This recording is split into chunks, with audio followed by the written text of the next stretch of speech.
let's go ahead and get the meeting started, which means I have to like start a stopwatch because that's apparently part of minute taking. And we'll just go ahead and go through the agenda, which is to talk about the Water Sewer Commission, the CHIP webinars, excuse me, Do you want to prioritizing. record? I'm sorry? I'm Oh, talking to the other meeting. Yeah. oh, yeah. So I'm the person that does that now. Yeah, or I Thank can do it. you. I just wanted to make sure. Yeah, you go ahead and push it. I go ahead and push it. All right. And when Yep. it says record, thank you for telling me, Yep. by the Record way. to the cloud. Yep. Record to the cloud is the question that I had, except I can't find record transcript. I got it. You got it? Okay, I don't see it Yeah. in my list. Oh no, you've got it now. It says request host to start recording to the cloud. So yeah, look down on the bottom because I made you the host. So Yeah, move your mouse I to the bottom see. and I hold on. A little cross training here. It says pause or stop recording, so I assume recording has started. okay. Does that make sense? I would have thought we would have gotten a message, but I guess so. There is I something in the corner of my screen that says recording with a red Okay, blinking good. light. Oh yeah, I'm seeing it. Yep, great. Thank you. Okay, You're all good. set. My Then bad. we're thank you, Duncan. Appreciate it. All right, I think I can like steer this boat electronically. So we want to talk a little bit about Water Sewer Commission CHIP webinar. We want to look at our strategic plan items, and we want to talk a little bit about recruitment to the committee. And there's the pressing question from Keith about who the committee chair might be. As clerk, I can't do two, so somebody has to do it. And Mairead, I just check in with you. Are you going to be stepping out of housing committee for family reasons, or are you still around? I wasn't clear about that the last time you talked.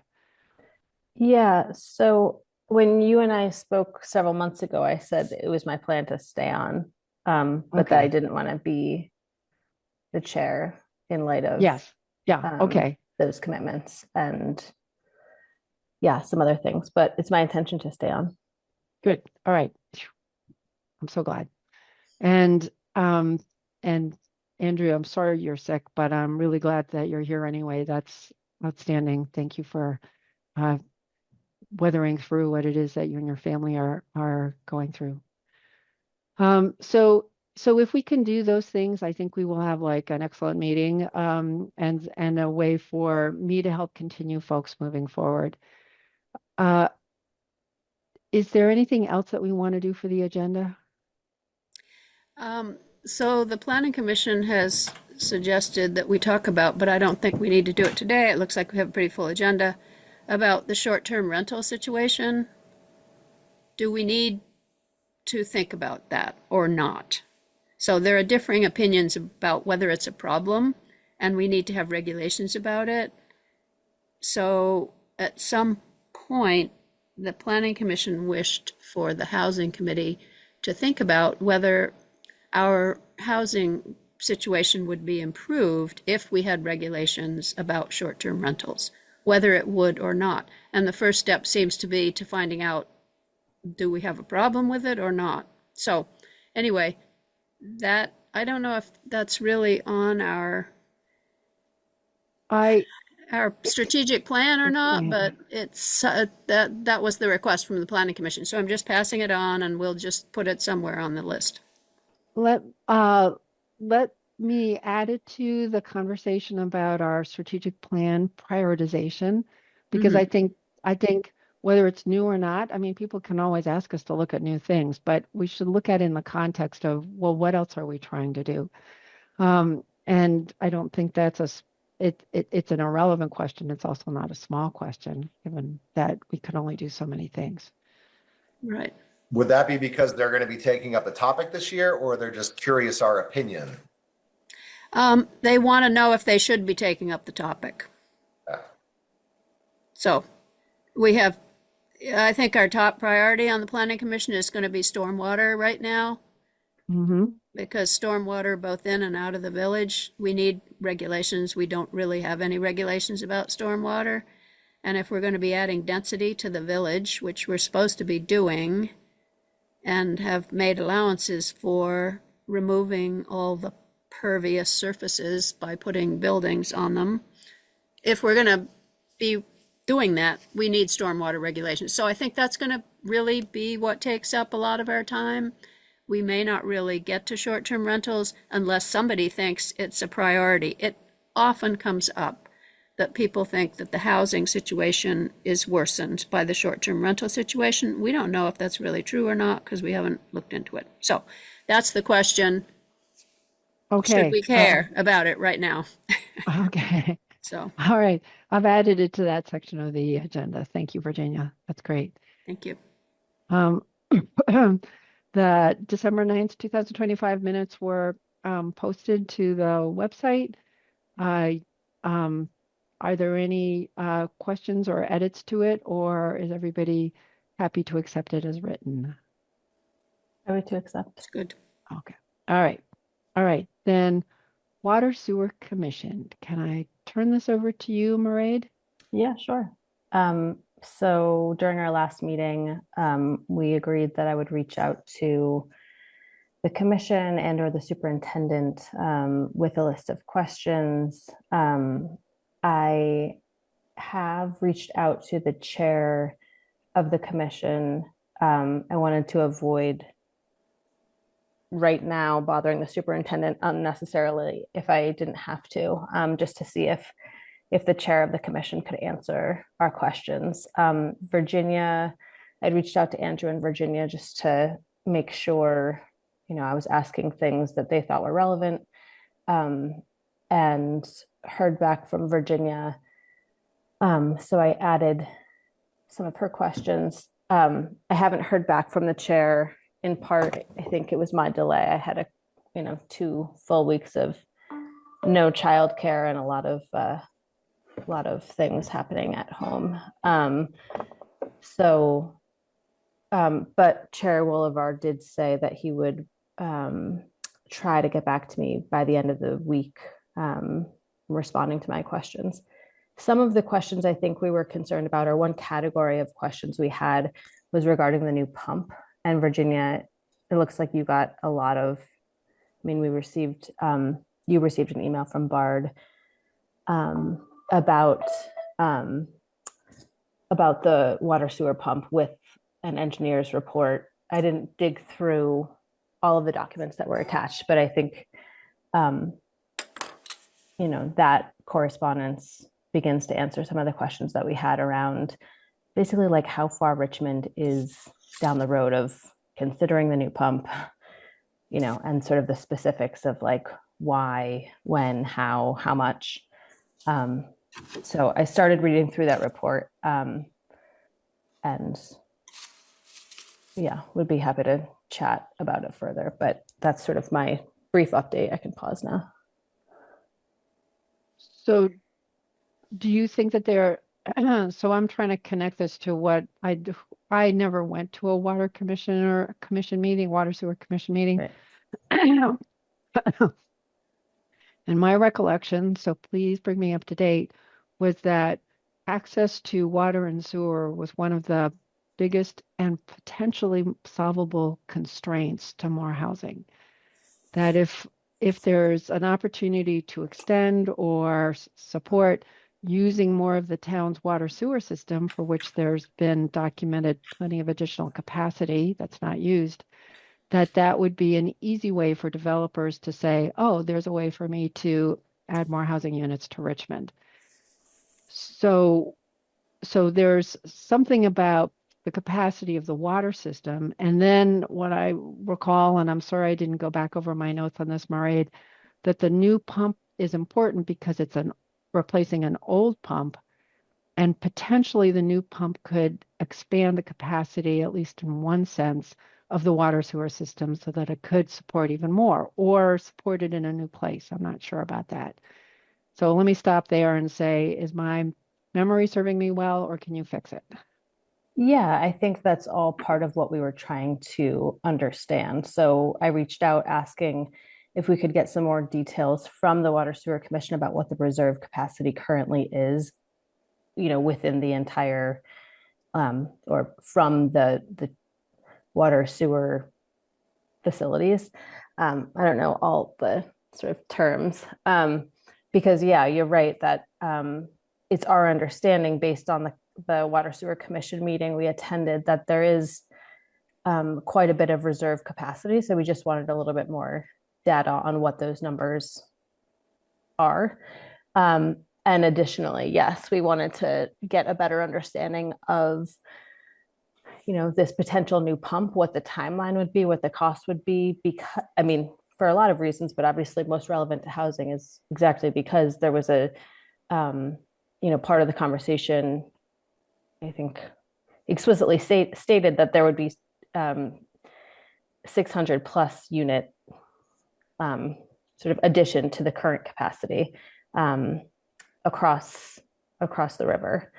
So we wanted sort of more information about like what that really means, where exactly those units could potentially be located, like where, how they would get. Yeah, so there were a bunch of different in the weeds questions that Virginia had that I posed to the chair, and I can, if it's helpful, share, make that a document as part of our like official record, if that would be helpful, just so that people can follow that conversation a little bit. Did you send that letter around from Bard to Connie and Andrew? I can't remember. I don't think I did, but. Oh, okay. I didn't look, Virginia, to see who else you had forwarded it to. Okay, so maybe I did. It was a long time ago. It was right after our last meeting, and I right. don't remember really anything about it right now. But there were a lot of engineering details and kind of how they arrived at the numbers. Yeah, I think you sent it to everyone, it looks like. Okay. Yeah, and I think certainly that report and the email does get at some of the questions, but again, I haven't really digested it. I've just sort of started wrapping my head around the I've had no actual conversation with anyone about it, but I did just sort of try to skim the report to get a sense of it. Do you want to share it on the screen? Would that be useful for us to talk about it now, or for us to talk about it later? I mean, there were a lot of details in that note from Bard, which... Yeah, do you want me to share his email? Yeah, because that had some of the answers to the questions. If it's handy, I don't think I can get to it right at the moment. Okay, let me see.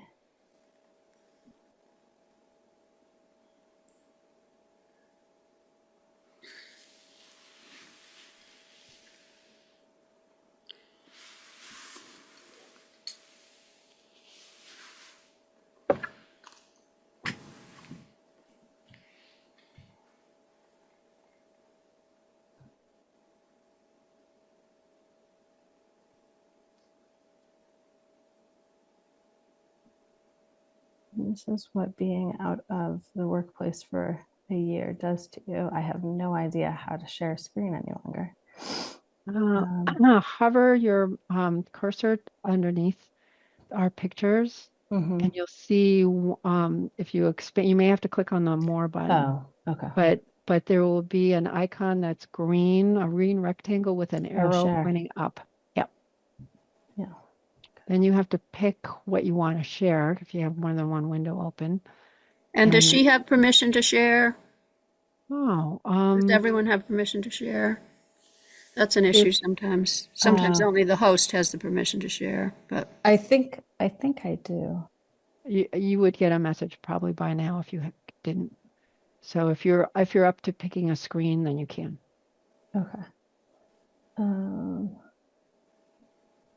me see.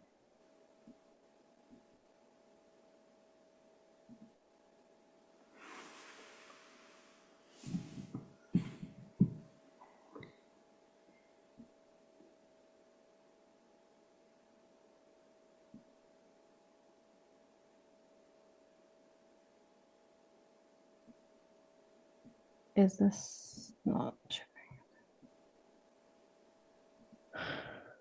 That's okay. We can do it Hold some down other shift. time.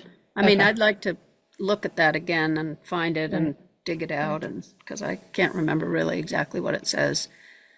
I mean, my Maria, big take. Yeah, go ahead. you could also resend it to me and then I Yeah. can share it. Okay. Oh, If you want to perfect. do it Okay. that way, just forward it to me and I'll pull Yeah. it up.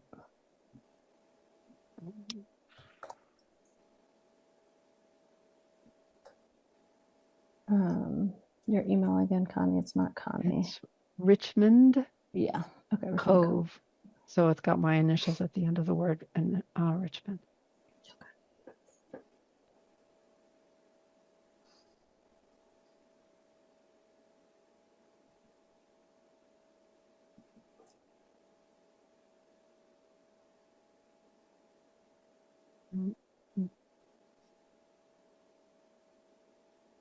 I had a slow tech day yesterday because Verizon was down. And I'm like always interested in how long our world can stay alive with based on electronic zeros and ones flowing through in so many places. But we'll get here in a second. Well, as you guys know, we're in the process of attempting to build a duplex in Richmond, and we hit roughly a 6-month delay because of misinformation from Richmond zoning. So not great. We were told that we could do a simple subdivision, which would not only require a state wastewater permit. And we were told that in writing in October. So we spent the last 4 months paying an engineer and paying fees to the state of Vermont, brought all that back to Richmond. And the new zoning person said, oh, sorry, I was wrong.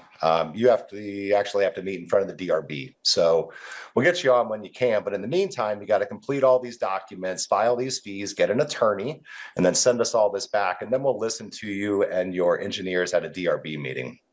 Oh dear. All we're doing is drawing a line in the middle of the yard.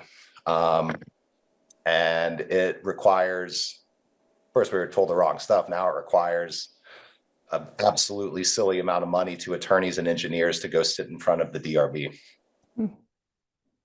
So the engineer and the attorney has to go with you to the DRB? I want to go and answer to people. I don't know all the engineering framework and who's going to grill me on where trees are going and where this is going to go and where that is going to go, how that's going to work. So there, yeah, the engineer goes on our behalf, which is typically what most people do. They have their engineer who's doing the survey and understands all the fine print on there, go and report the information. Oh dear. Is that a learning curve item, I guess, with the new zoning administrator? But it'll cost us.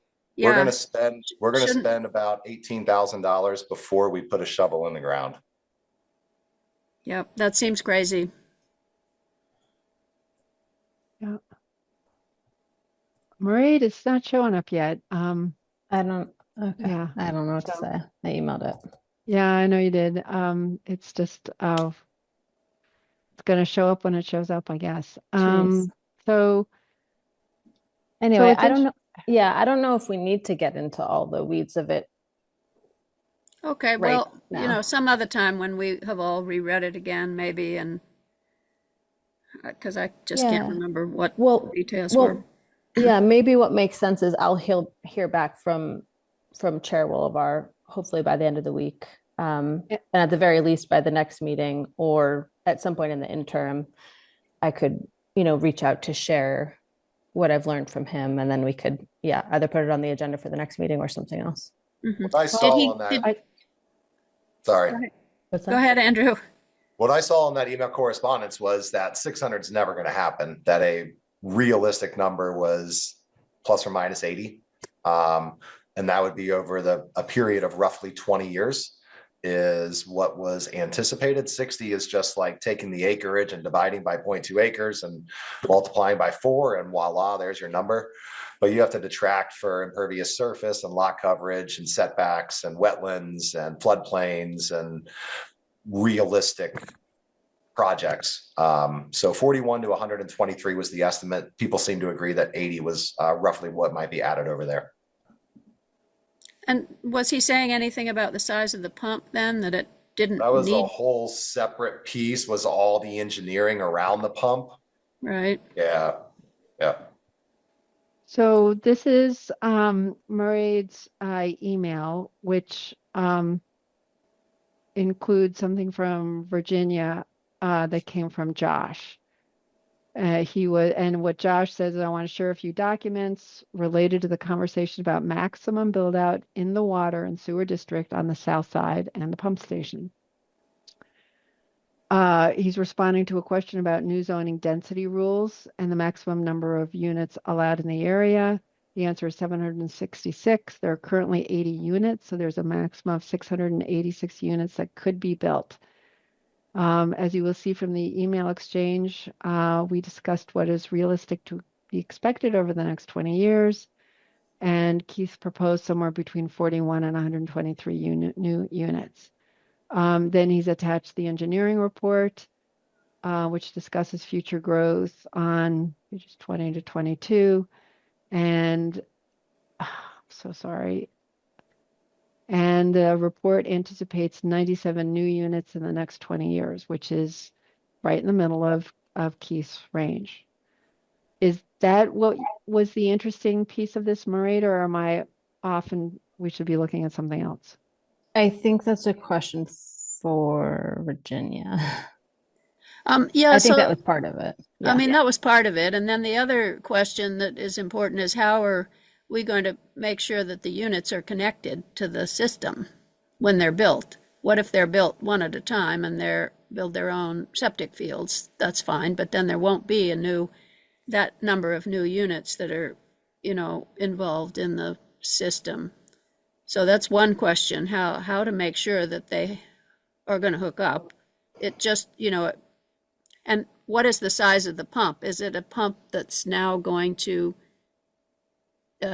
enable 600 units? That was the superintendent's view, was that the pump was now for 100 units and they were going to upgrade it to allow 600 units. Is that a realistic thing to do? And is that a lot more expensive than upgrading it to, let's say, 200 units?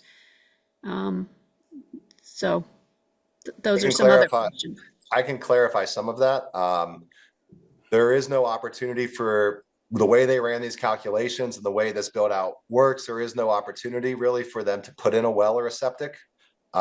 Within that district, these numbers are calculated on a density that Richmond opted into through Tier 1B, which requires the hookup to those said services.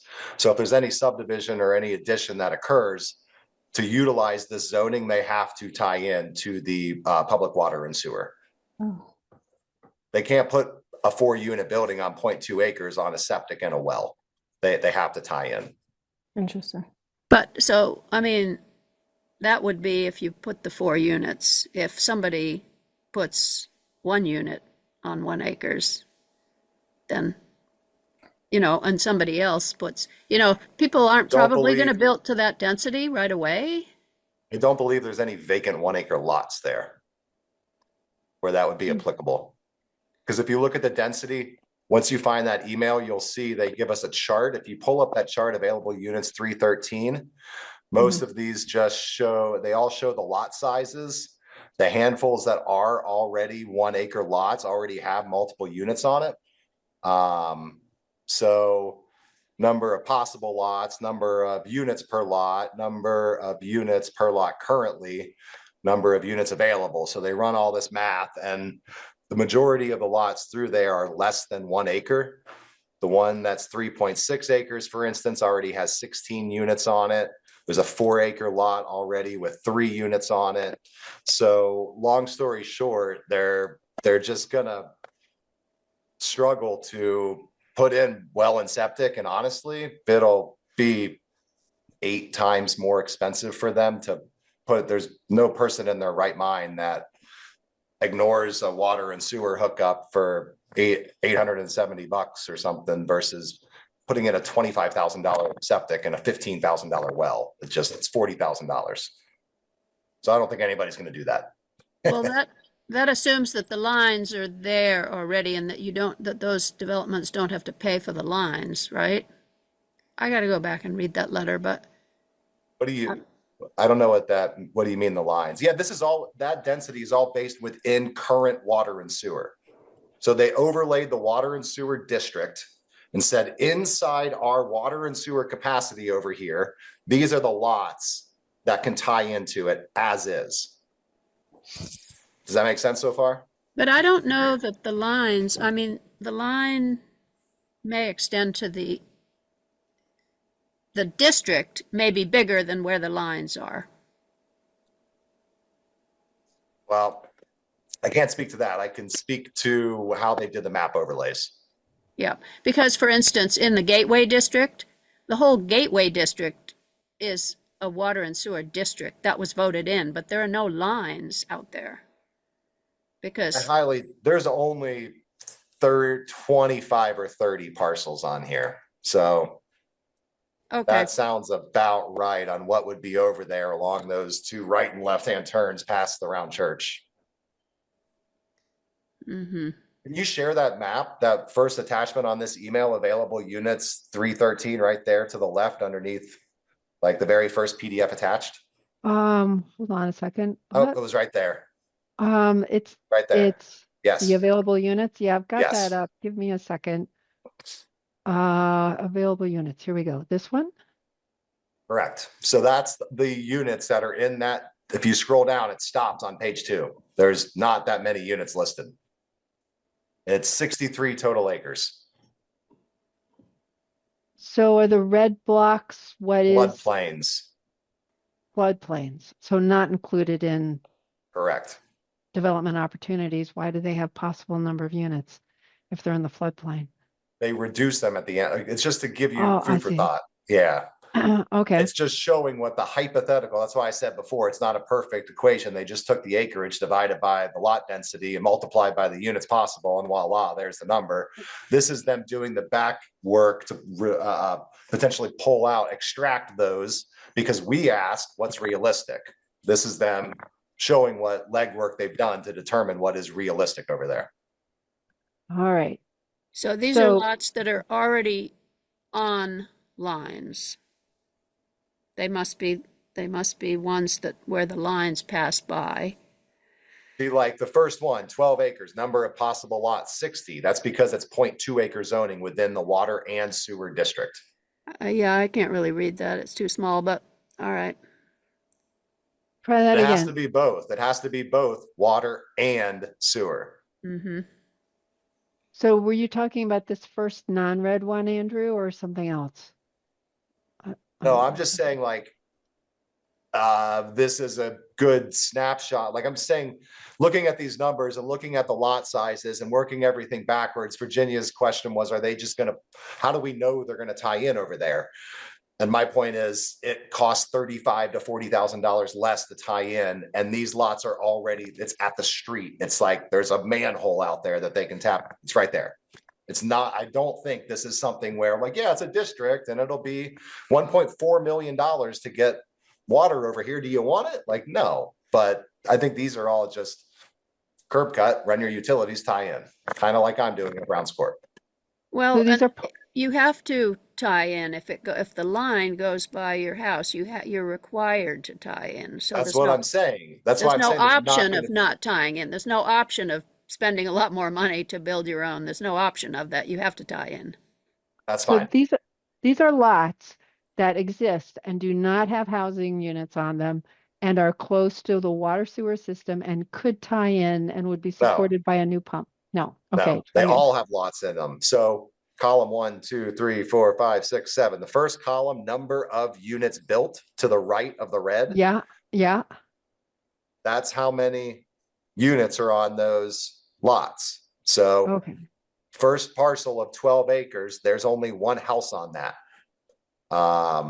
There's 3 lots available, but that's that. And they did all that math through the floodplain. Not a great example, but looking at BR0506 line 5, that's a 0.86 acre lot. that supports 4 lots with 4 fourplexes on it, 16 total units. There's only 1 currently. Hypothetically, you could add 15 there. You'd have to tear down the 1 unit though and make that 1 unit a 4 unit to create 16 there. So yeah, you could add 15 more units there. Nobody's going to buy that, tear down the existing building. It's too cost prohibitive, and then build 4 fourplexes. That's not how this subdivision, the house with the big backyard, works. You buy one that's got a big backyard, you keep that single family residence, you build a duplex, a triplex, a fourplex next to it. So even though BR0506, that line 5, yep, even though there potentially could be 16 potential units, I would bet dollars to donuts nobody in a million years would ever do, based on this current zoning, more than 13 there. And even 13 is going to be ugly and not work and not meet setbacks. A 0.86 lot is probably going to be the maximum that could be, based on maybe topography, would be maybe 5 units. So thinking that it potentially could be 16 is just math. It's not real world, which is why they backed all those numbers out to say, hey, that's not going to happen. Even in 100 years, it won't happen unless everything gets torn down and you start over and you put up high rises. Got it. So do you think that what should be done is this be looked at again even more realistically?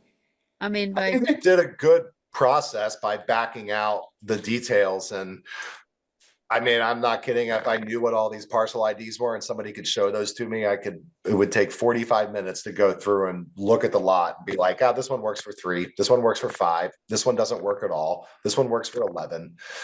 That's what I do all day, every day. It's just based on topography, setbacks, where's the current structure? Because all of these current structures cost a lot of money. Like, you don't want to buy a $500,000 house and tear it down. Your land just costs $500,000 to build a duplex. Go buy a lot for $200K and build a duplex. Don't spend $500. It doesn't work. All those structures will stay. So most likely, unless they're, you can find homes that are not worth what they are in the grand list and they're teardowns because they're impoverished and they're not worth 500. They're worth 150 because they're a liability. Those you might tear down. so So yeah, should you we could go be line by line and say, hey, this is really what this could be. yeah. So should we be either doing this ourselves or getting someone to do it, or encouraging the Water and Sewer Commission to get a more realistic picture of this so that they know what size pump they've got to replace the pump. That's the bottom line. They have to replace this pump. What do they replace it with? What kind of pump? What size capacity pump do they? So should they do more work on this to figure out what capacity pump they should get, or is, You won't love my answer. My answer is overbuild, because I'd love to see the water and sewer extended from where it currently is. And if you spend a bunch of money now for okay pump, and then you have a great idea in 35 years, 30 years to put in because the place is booming and you need to grow more. Oh, we got to replace the pump again. We got to redo all that because we didn't have the foresight to think ahead. So I don't know if the Far Farm is anything that it could ever happen and become very viable, across the river right? town space. It would be very short-sighted to today be like, oh, well, in the next 15 years, we're going to build for that. And then we'll figure out 15 years from now. Yeah, especially considering the pump that we have now was installed in Richmond in 1970. It's way too old, I think, is, at least the engineer's perspective, to allow it to continue serving Richmond. But I think we are looking at like decades and decades and decades of potential use out of it. Plan for way far down the line, not 15 or 20 years, plan for 40 to 60. But also, I think we don't have enough information yet to go back to them and suggest anything. I feel like we're still in the infancy of collecting information and trying to wrap our heads around this. At least I am. So is that what the let's just check what we're trying to accomplish. The Water Sewer Commission has, received news from the Housing Committee that, we would like to help make sure that there's the opportunity to develop more housing. That's our goal. And we're asking questions at a critical moment when they're deciding, oh, new pump, what size, what are the characteristics of this pump? And and this report suggests that the pump could support more housing, although whether it's more like 25 to 30 or 97 or a number that's much bigger than that isn't as important as our philosophy that housing is something that develops over time and we should be ready to meet the need and the opportunities as they emerge. So that's a philosophical perspective that we have, or at least that I've gained out of this conversation, that could be more tightly specified by engineers, adjusting this report and making more specific.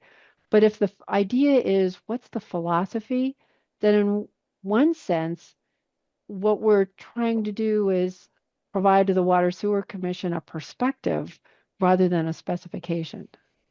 Is that correct? And I'm asking Mairead because she's taken the lead on this, but it's an open question for everybody.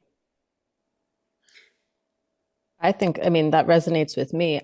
I think I'm trying to help the conversation move around, or move along, but I'm obviously not the subject matter expert in any way, shape, or form. But yeah, I still feel like what our action item is out of the water sewer topic really should be informed by the information we're still waiting on. None of us have reviewed the report enough to speak about it intelligently, to even say we know what it says. We know And that's that, this report? Yeah. That's this report. So and I think we should read this. Okay. Yeah. Yeah. And I think we have a lot of information forthcoming from Chair Wolivar as well that might help us, might give us a context, because I see the report and I, sort of follow the email thread. Yeah, I don't feel like I have the full context. So Yeah, and I think beyond the philosophical question of just trying to allow for more growth is, if the Water and Sewer Commission says we're going to put in a new pump, it's going to be enough for 300 more units, there needs to be some kind of rationale to explain to people about that, especially if it's more expensive. We don't know if it's more expensive to put in a 300 unit pump than a 100 unit pump, but let's assume it's more expensive. Then you're going to have to explain to the people who are going to pay for it why it is that we're putting in a 300. So, I think this is some practical, I kind of agree with Mairead that there's kind of a practical backup to the philosophical question, which is about the capacity of the pump. What is realistic? What is possible? What is good? And who is going to develop that conversation? That's the other question is, is this going to be us? Is it going to be the Water and Sewer Commission? Is it going to be the people who actually do the work over there? So anyway, I agree that we need more information, basically. Okay. So potentially next steps are collect more information from Chair Wolivar. We read the report that's here on the display, all 166 pages of it. And then we have another discussion at our next meeting that says, what are the opportunities for helping the town of Richmond and water sewer in particular to help support in a sense, the long-term future of more housing in Richmond. Is that right? Yeah. And I think part of the conversation will be our original inquiry to the Water Sewer Commission, which was all about the gateway. And so, my correspondence with Chair Wolivar, I asked a couple of questions related to that. So I think, we'll get some information from him and circle back as a committee. And then I think, the original plan was to try to get on or stay on their agenda. If we wanted to have some sort of a consistent or semi-consistent presence in their meetings, at least this year. But But yeah, I think we can talk about that and decide whether and if it makes sense, because yeah, originally the discussion was really the gateway and the ordinance. So I think this pump was just sort of a surprise to us and should be part of the conversation, I think, because of the expansion possibilities. Okay. Any more from Andrew? What am I trying to understand when I read through this report? I'm What do trying you- to extract what?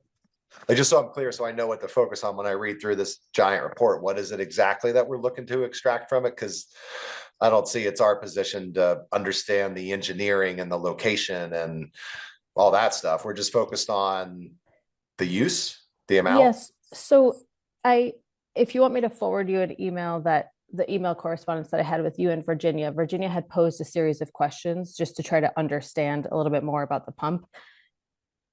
From my perspective, that's sort of what we're trying to get at. It's certainly not necessarily the engineering specifics, but I do think, part of it is where do the units fall. But Virginia can speak, to exactly what she was hoping to understand. But like cost, were there other options considered besides, how many options are being considered? What's the size of all the options? What's the cost of all the options? Looked Where's like the there were potential sites? Yeah, the sites. I didn't see anything where it ever really, if I recall, talked about like size. It was all about know. location. Yeah, I'll have to revisit it because I really only spent maybe 30 minutes going through it. But it's good to know that what we're interested in is cost. Is that right? Or, I mean, Andrew's comments make me realize how much this report covers, and I want to put my thinking capacity to where it'll do the most good. So if you have a recommendation, Mairead, and you don't have to have that right now, of what it is that will help us answer Virginia's questions or other questions that may come up, that would be very helpful. I'm afraid I have lost Virginia's email, although I could go dig for it. But if you have that handy, that would be great to have in the context of what it is that, we should be doing in looking at this report. I mean, Was that a you know, reasonable request, Mairead? I can just forward you her questions. Yeah. Okay. I guess my original question was, because the superintendent said, let's replace this 100 unit pump with a 600 unit pump, is that a good idea? So in order to answer that question, we need to know approximately how many units. We have this initial estimate of the number of units that are kind of possible. Andrew put in some other elements that reduce that number even more. So are there differences in the costs amongst these pumps, so that we're going to be able to explain to the people who have to pay for it why we're putting in this larger pump than is needed? So, I'm not going to be able to read through this whole thing either and understand what is being said here. So those are the things that I want answered is, if I can have a general idea of where these units are, I will look again at that table that gives a somewhat of an idea. Yeah, and I had posed all of Virginia's questions to Chair Wolavar. So, I think we have these two resources. Yeah. This report, and then I still pose them to him, even if the answers are hidden in this report somewhere. Yeah, and even Josh. Josh may have more information about it. It's right. hard in an email discussion to actually know what it is that you want to ask. That kind of emerges from the discussion that you're having. So, yeah, like I Andrew's points, his development points are sort of a whole new wrinkle on things that, like a real developer wouldn't put that many units. So is it reasonable to consider that many units or not? So anyway. Yeah. So is this a case where we would actually like Chairman Wolavar to come to our meeting, or Josh, or both, Because, I Well, think right yet. now, not yeah, I yet. think Okay. right now, like I've invited him to have a conversation. He asked to Okay. just communicate via email. I'll try to re-invite him if it feels like that's helpful, but I think I don't want to overwhelm them too much because I think they have their own Right. obviously huge charge. Yeah. Yeah. So yeah, I can start it. I can get, I'm trying to get some information and then I think we can put our heads together and make a plan. Oh, That's Marie, gonna that's great.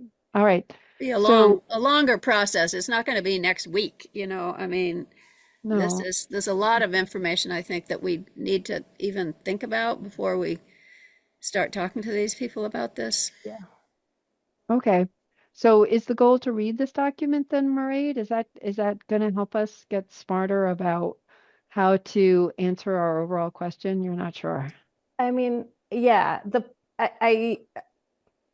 I don't know. As I said, I think there's some of the answers to Virginia's questions in that document. I think we can, when I do receive word back and I asked for any kind of, if the chair has access to documents or just wants to send me off to the super who has documents and data, that's all stuff that I'll share with you. But, again, I was just sort of forwarded the email. So I'm just trying to make sense of it.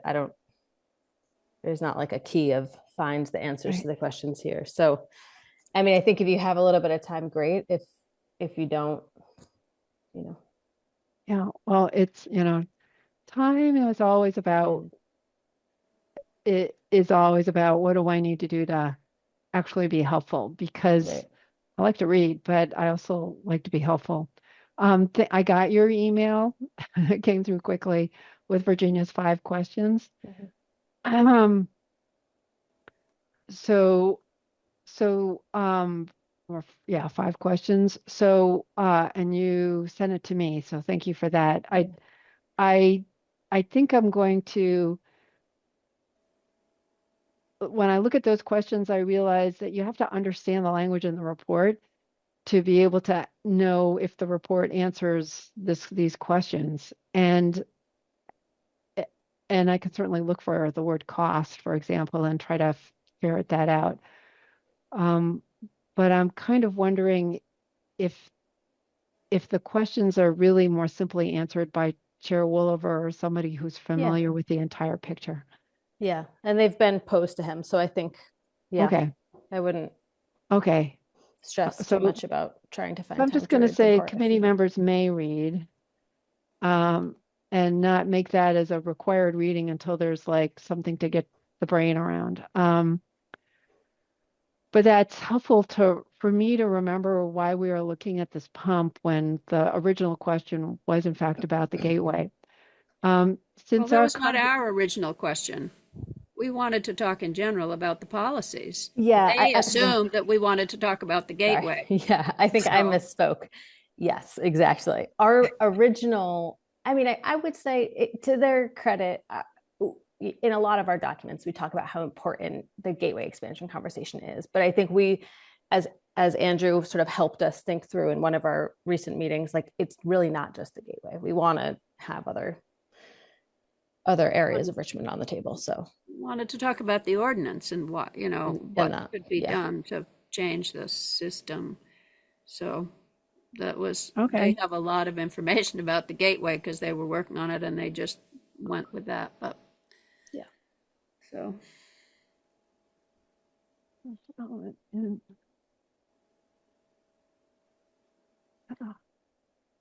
I'm just catching up my notes. Okay.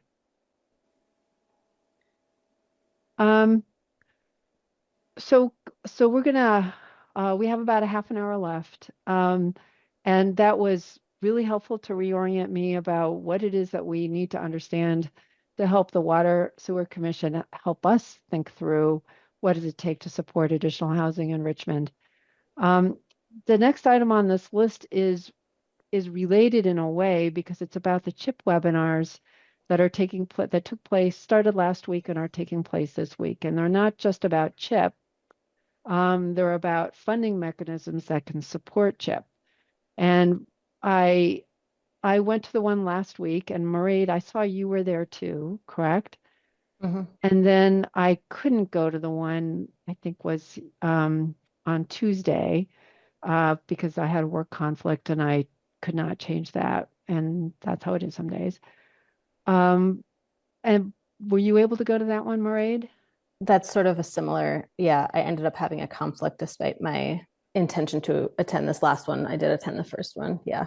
Okay. All But they right. are recorded and I Yes. think And there's a meeting today and I might, instead of going to that, I might just, yeah, I watch can't it. do the one today either. But the one, and I'm currently scrolling for my notes, which for some reason I don't see right where I thought they would be, which is like super annoying. Hold on. Oh, there was the October one.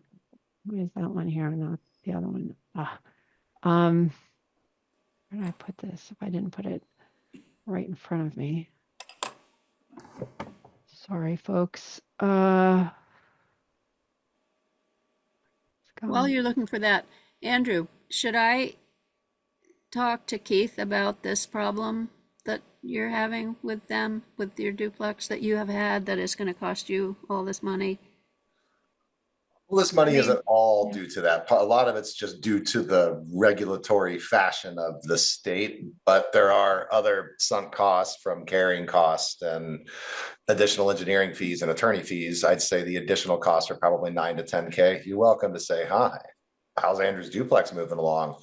I intend to speak with them myself. Right. I mean, are there So things we should be doing about this procedure if we want to make it easier to put up duplexes? Are there things that we should be doing about either the yes, regulations or the subdivision, DRB procedures or what? subdivision, how subdivisions operate. What Okay. the mistake that the new, I think it's Paul, who's Pauline? Is that right? Pauline. I don't know. Whoever is now, I could find it on email, but whoever our engineer was working with that's now at zoning in Richmond said, oh, my bad. That only applies to lots the size of 25 acres. So if we were a farmer and we wanted to subdivide off one singular lot for hypothetically my kid to build a house, Yeah. that's deemed a simple subdivision. Whereas what we're doing is deemed not, because our lot is smaller than 25 acres. Okay. Right. So whereas like when I did this in Essex, it was like administrative and handed some paperwork and Yeah. paid $300, and 45 days later, we were building a house. Yep. So this is like the minor and major subdivision question that I actually think Keith and so. I have been talking about, that we should have a major and minor subdivision category because it And then I gets complained recently about that, and expensive. Keith tried to put me in my spot and say, oh, no, we do have that. And we were all like, great, that's awesome. And we do, I guess, if I you're don't think so. building a one-off. But if we're going to put our big boy pants on and allow for duplexes, triplexes, fourplexes, 0.2 acre zoning, something needs to shift. Right. We're not doing anything overly complicated. It's a 0.47 acre lot Right. and it's 0.2 acre zoning. So we got pretty much bandwidth. Our engineers met all town specs. So there's no conditional uses or variances or anything like that. An engineer is well paid to understand where structures need to be and how much impervious surface is permitted. Mm-hmm. And we had to make like 3 revisions based on multifamily zoning. So that shifted us out of building a triplex. We decided to build a duplex because we were told we could do a simple subdivision and not go before the DRB if we did a duplex.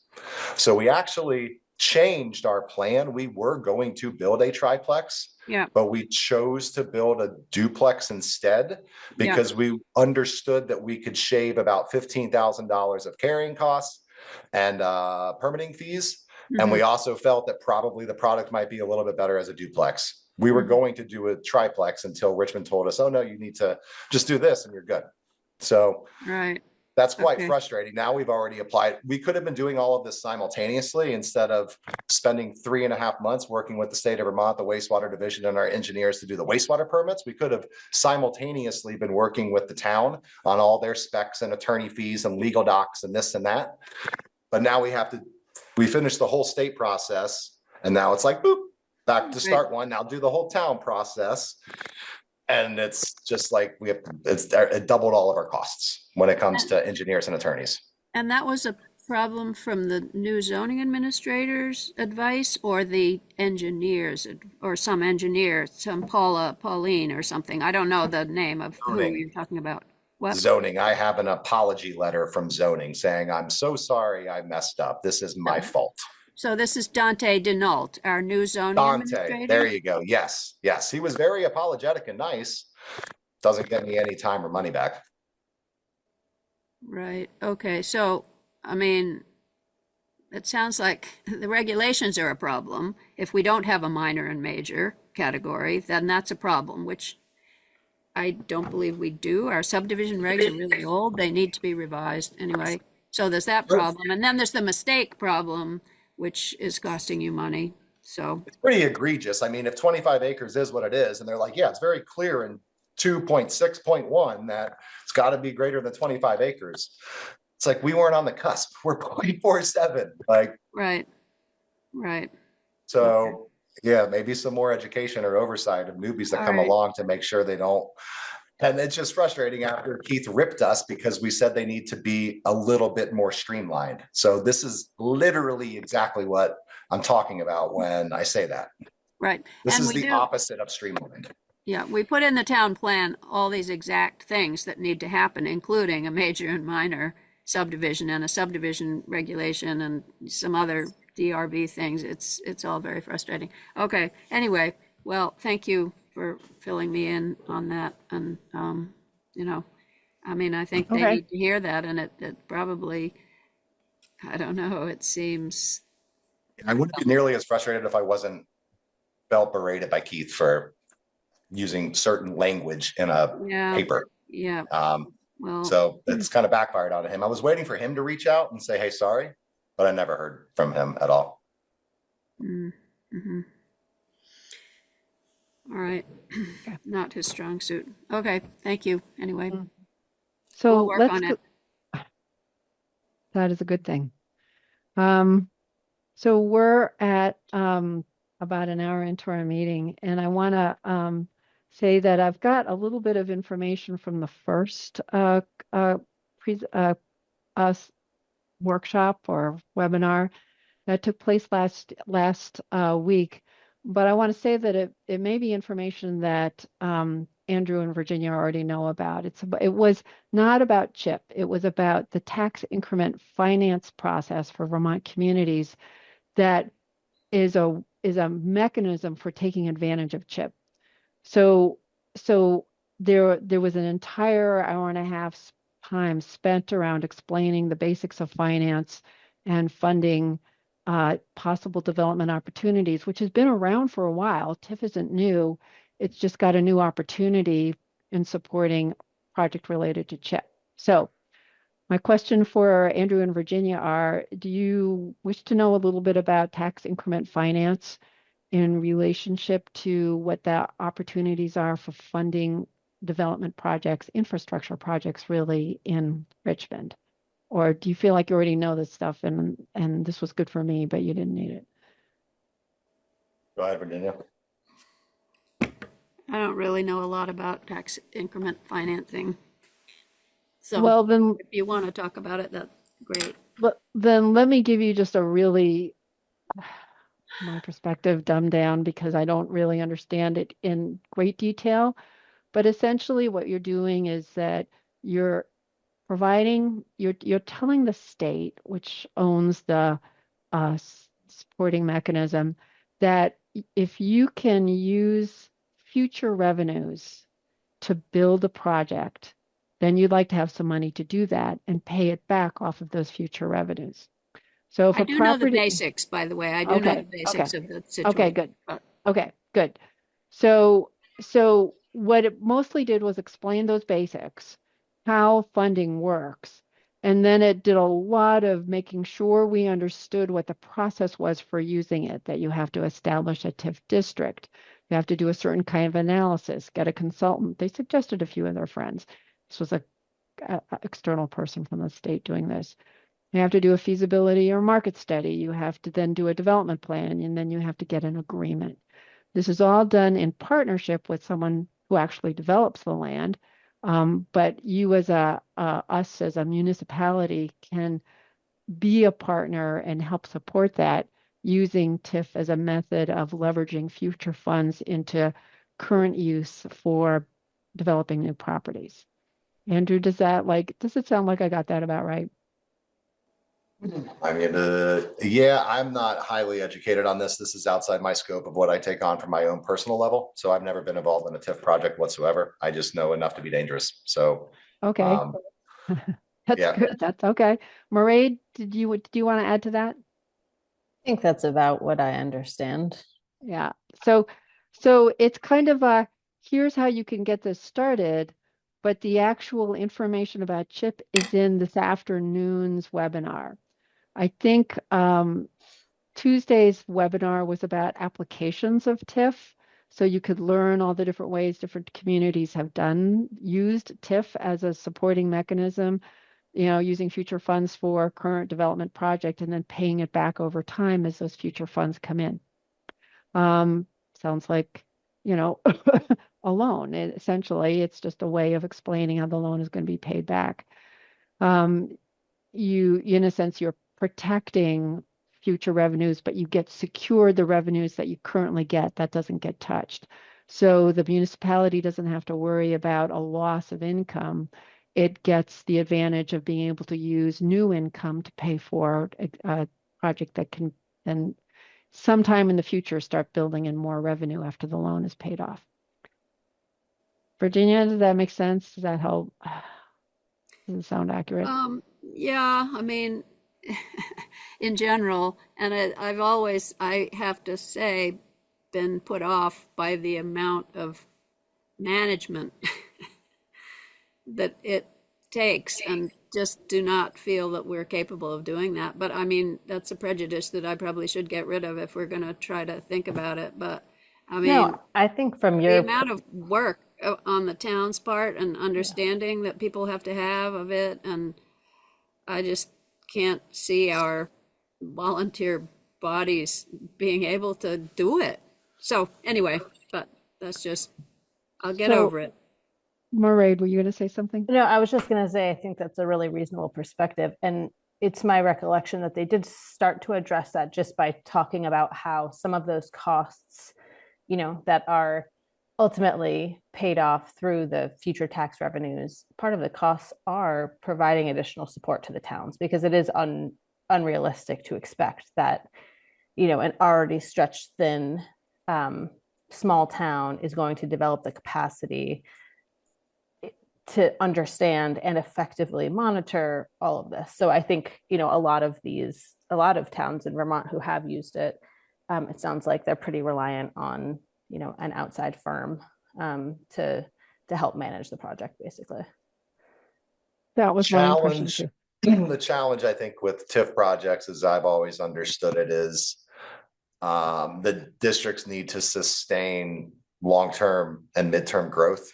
Like one project typically doesn't suffice. I know South Burlington is struggling right now and a little bit's coming to backfire. I also don't know how many people, like the scale that Richmond might actually be able to provide housing to. I don't know how many like TIF projects would make sense unless we had a expansion of the water sewer district that opened up large parcels and new districts versus what we currently have. My basic understanding of how it all works would lead me to believe that if I were looking to do a project myself, I wouldn't look at Richmond. I'd look at Essex and South Burlington and towns like that. Maybe Williston. Yeah, places that have more Places where it's cores, flat. more space, more infrastructure, bigger growth visions. Like we've talked till we're blue in the face about the limitations of our growth, topography, Yeah. floods, etc. So I think it would just be challenging, one, to get people to agree, two, to implement it, and three, to find the people willing to. You still need a developer there to go do it. That is key, is having a partner, no question. But its application, excuse me, I got some in my throat now. Its application to infrastructure, particularly water sewer, I was thinking that that would help overcome the objections to our dilemma around it's not possible to expand our water sewer system because nobody wants to pay for it. Well, here's money that could pay for it. And if you're going to go do it to the largest extent that you can. Think about Riverside, think about the trailer park. It's like get the infrastructure in there, and then when it's time to use it, it will be there, and we won't be arguing about who should pay for it because it will be there. So if this is an opportunity to use CHIP funds, which I don't know that much about yet, by using a loan mechanism called TIF that is specifically intended to support infrastructure like projects. And when they say infrastructure like projects, they are including parking. And I mean, there was almost nothing on that list that was considered, out of the limits.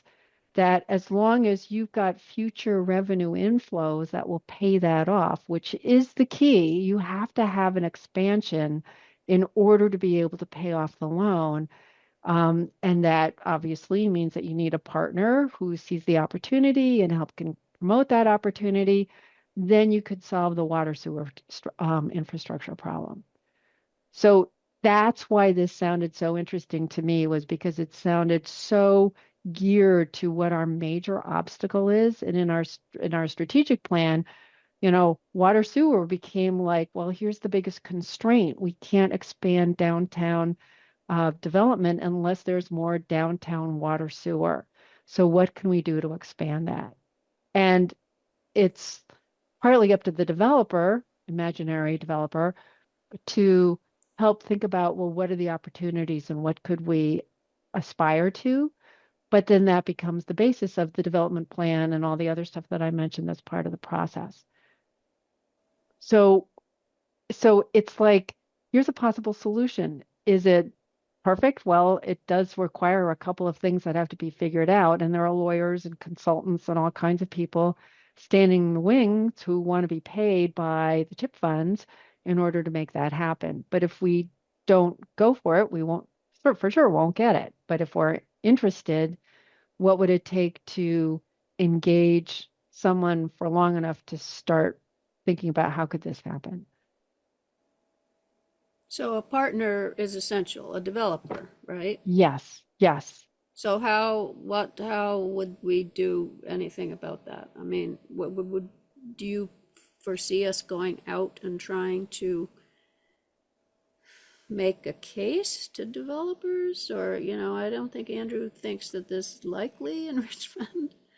Well, I think with what we currently have at disposal, I didn't think about the Gateway or Bar Farm. Like, I don't know how the mechanisms all work. Can you say, okay, Far Farm, we're going to call that a TIF district? Can we do that before we have these other, like, which comes first, the chicken or the egg? The So, chicken. right. So The developer. To answer your question, Virginia, this would have to work in like a 5-step process. FAR puts their hands up, says, I want to develop my land. Schneider, Shepherd, whomever comes in and says, hey, great, I'll build 150 homes there. I'll pay you per lot when they're done. Let's go to Richmond, talk to them about changing zoning. Let's go to water, move the water. Let's figure out how we're going to pay it. Let's get a TIF. And it's like Haystack that we met with Heinsberg about. That was, we're on 11 years for that to make it. And we'll be listing the lots in like 2 weeks, finally. So that's the timeline that it would be on something like that, is like a 5 to 15 year process, I would think, because I don't see anything inside like the current water sewer district that would be applicable unless somebody went out and did what I would love to do and buy 7 straight homes on Main Street, own them all, control them for a while, and then redevelop that block. That would be an area that would make sense, but to make the outlying areas TIF districts, I don't think it works until we get everything else done. And there's a lot of dominoes there. So it's a very smart idea, Connie. It could work, but I think a lot of stuff have to happen on the front side. And Virginia opting into tier 1B does put us on developers' radars. It shows that our hands up over here that, hey, I would be curious to know if we're the smallest zip code in the state to opt in to tier 1B. Mm-hmm. I'd be very curious to know that information because I know all of our surrounding partners in Chittenden County that are our size or smaller did not. So that does there is chatter in my building. Somebody approached me about it the other day. Hey, what's up with Richmond? Because there's a list that got distributed through our building about tier 1 B zip codes. And somebody came and talked to me about it. So Well, it's out there. we could certainly find out. I mean, CCRPC would tell us if we're the smallest. Yeah. We true. might ask them. It would be fun to ask them. And I mean, it sounds like one of the early steps is deciding if there's any place that might even qualify as a candidate, like the Far Farm. You know, we have the Far Farm now, or maybe we're thinking about other places on the south side of the river related to this pump question. But anyway, there's that. Are there any other, you know, what areas could we envision this being attractive to? Personally, That to kind of me, thing. it's the gateway. The Far Farm, I think, is more suited for, if I have my own dream and vision, the town would eventually buy a lot of that land. Don't know if that'll ever happen, but I have a world where Volunteers Green is lightly used for change of use as floods continue and you move a town center over there. Don't know if it'll ever happen, but that's what I would be thinking about in the back of my head. I think the gateway is a great opportunity because I think that if it were to expand water there, I think there'll be less pushback to having larger structures and more income opportunity buildings along that corridor than there would be in Richmond proper village. Kind of like Williston, where Williston Village still remains. It's very uppity. It's got over the top zoning. You can't have vinyl. You can't change your roof, all this crazy stuff. But they moved all the big box stores over by the interstate. It's kind of the same idea. Where that's where people in Williston were agreeable because it was not in their backyard. It was in an underdeveloped part of the community. So to like recognize that our meeting's going to end soon, we have an understanding, a vague understanding, at least on my part, of what this process might mean, which involves a partner, a development partner, and a candidate property. And that the gateway is still the potential piece of that, which had the huge obstacle of not connected to water sewer. And if it was connected to water sewer, then there's a whole process and there's pieces that are part of that. So is the beginning step find a development partner, and then if that's and then launch in a conversation about that? What do you think, Andrew? Land. Nobody has the land. The gateway is forever away because there's 12 different landowners along that strip. That's poor use of that land. And if we were able to go back in time, wouldn't have houses there. You'd have different structures there, but nobody knew the interstate was coming through when that was all done. So you need the land as the key contiguous lot. All those people there, like you're not going to don't freak out. This is not my proposal. You're not going to put a hotel on one of those lots because they're 2 acres. But if you had 22 acres, your options are kind of endless. The Far Farm is, from a lot size perspective, the Far Farm is the only, if Far does said, I want to develop this, they can maybe do it on their own. They would probably be smart to partner with somebody who's got a giant toolkit at their disposal. I find the Fars sell a lot of stuff. They don't necessarily build out a lot of stuff. So that's the one piece that's kind of complicated in this matter. Is first step, Connie, is the land with a landowner who's willing to have a conversation. And they have a large contiguous lot that's on a main road. That's the first piece.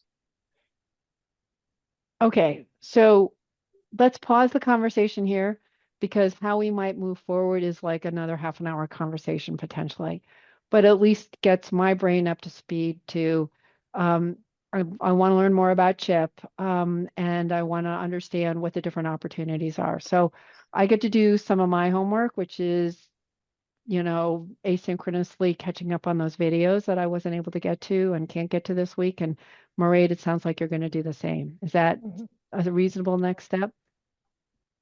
Yes. Okay. I suggest that we don't try to get into prioritizing the strategic plan items, but we start on that next time. That's a postponed item, because I think all of this relates to what do we choose to focus on in the course of the upcoming year, that this is a small group. We can work on so much, but if we don't know what we're going to focus on, and then we have the question of short-term rentals, is this a priority? We should take our time to talk about that. Agreed? Is that okay, everybody? That we have limited time. I have a meeting that yeah. starts at 1:30. So I'm like, if we do this at noon, I have to like be really good about my boundaries. Right, me too. I have to 1:30. Is there anyone here who is at this point willing to say, I'm willing to be the committee chair? Wish I could. I can't, in a sound mind, be able to allocate any additional time anywhere in my life. I don't exactly know how I would go about it. I don't know what the requirements are and what the additional time or T's to cross and I's to dot would entail. I reluctantly jumped back on the housing committee before, and between multiple business operations, family, I'm going to be traveling to the Caribbean back and forth with a project that we're doing in St. John and the Virgin Islands. I just don't know what bandwidth I have to be able to clear my calendar on a more regular basis. I'd love to focus on recruitment and recruit that chair. I'd be happy to spearhead some of that. Okay. So Andrew, if I do all the paperwork and dot all the I's and cross all the T's, can I just tell Keith that you're it for now and we're recruiting? How about Yes. you're it for now, Interim? Connie? Because I don't think she can do both. I can't do both. Yeah, well, you're acting as the de facto chair. That's great. Yeah, so I can So you do could be that. called the de facto chair. Well, I can say Andrew Mannix has agreed to be the chair for now and we're recruiting additional board members. I would just Except as soon do he it has that way. not agreed. Yeah, you just said yes. Interim. Did you not? Oh. Yeah. What do I need to do other than show up on these calls? Show up on these calls. Okay, I can do All right. that. Okay. Thank you, Andrew. All right. Recruitment. I found that when I post things these days, I sometimes get like a person who's interested. So I will do Front Porch Forum again. And I will say that we are really interested in, and correct me if I'm wrong, the implications of water sewer connections to help support housing. Is that too scary? It might get someone interested.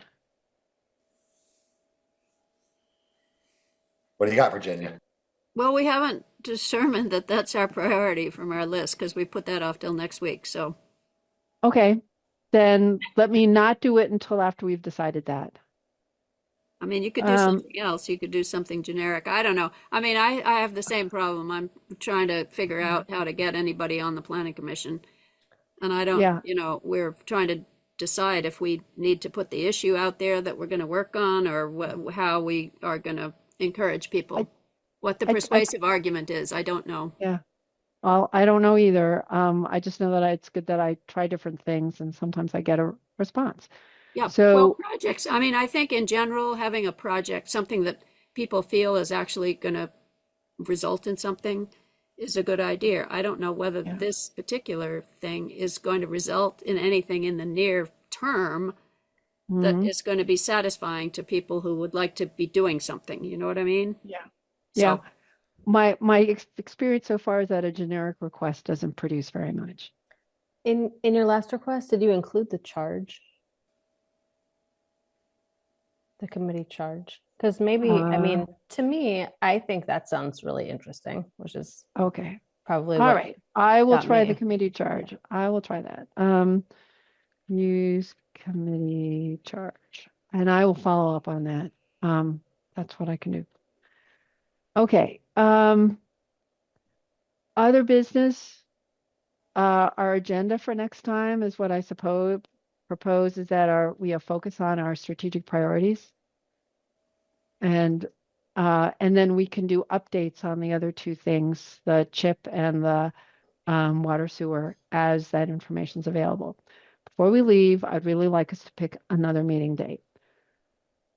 So if you could get out your calendar. And we have typically in the past met in the evenings on the fourth Tuesday. I've erased it now. Tuesday of the month. And yep, that's right. So the next one that we would have planned for would be Tuesday evening of the 24th. We've tried out a Thursday at noon. Y'all showed up. Didn't get Nick Blanchett, but I tried. But we're enough of, if we can show up, we can still keep working on this and also keep recruiting for more. Should we keep it to Thursday at noon? Well, I mean, What is I wonder- there? What was the date again? The original date was Tuesday, the 24th at 7 o'clock at night of February. I will be out of the country February 19th through February 28th over school break. Excellent. So let's move it. Virginia, you were going to say something about Thursdays at noon. I don't know. I'm just wondering what the attractive meeting date would be for a new candidate. I don't know whether most Well, people can meet at this time or whether the people who have the time to do the job can meet at this time. Maybe they're better than meeting in the evening. I don't really know. Well, let's jump off that bridge when we have a candidate. Okay. And just find our next meeting for the four of us. to Yeah, see if I'll that just works. say for me, 9 to 4 any weekday, Monday through Thursday is the best. Otherwise, it's just going to be the usual, maybe late, may struggle. 7 p.m. right now is just a really hard time for me. And I don't anticipate that always being the case. And, it certainly wasn't when I started, but Well, how that is about what it is. Tuesday the 17th at noon? Tuesday, February 17th.